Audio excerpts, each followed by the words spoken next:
সংগ্রামী উপস্থিতি, জুলাই এক চেতনার নাম।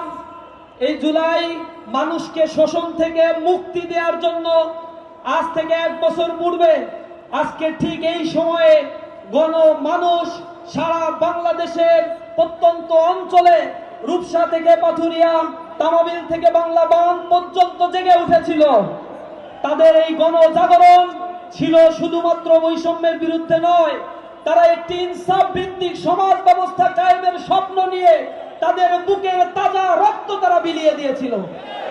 এই আন্দোলনে আপনারা লক্ষ্য করেছেন শুধুমাত্র ছাত্ররা জীবন দেয় নাই, 200-র অধিক ছাত্র জীবন দিয়েছিল, কিন্তু সহস্রাধিক মানুষ যে জীবন দিয়েছে তার মানে তার অধিকাংশ মানুষই ছিল খেটে খাওয়া মজুর, শ্রমিক, চাকরিজীবী, ব্যবসায়ী, রিক্সাওয়ালা।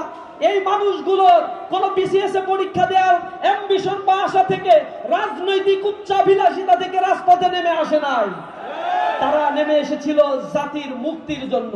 সুতরাং জুলাই আজ আমাদের সেই মুক্তির কথা বলে। এই জুলাইকে আমরা ধারণ করে নতুন বাংলাদেশ বিনির্মাণের যে স্বপ্ন দেখছি, এই স্বপ্ন আজ আপামর ছাত্র জনতা সারা বাংলাদেশের প্রত্যন্ত অঞ্চলে দেখা শুরু করেছে।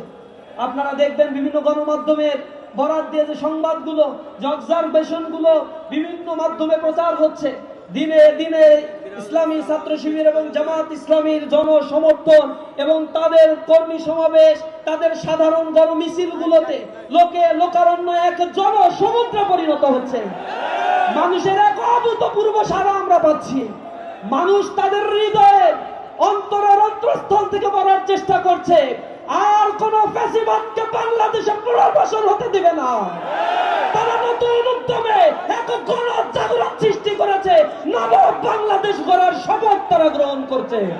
সুতরাং যে সময় আমাদের এসেছে একটি স্বনির্ভরশীল, কল্যাণমুখী, আত্মপ্রত্যয়ী স্বদেশ ভূমি গড়ে তোলার জন্য প্রত্যেককেই নিজ নিজ জায়গা থেকে ভূমিকা পালন করার উদাত্ত আহ্বান জানিয়ে আমার কথা শেষ করছি।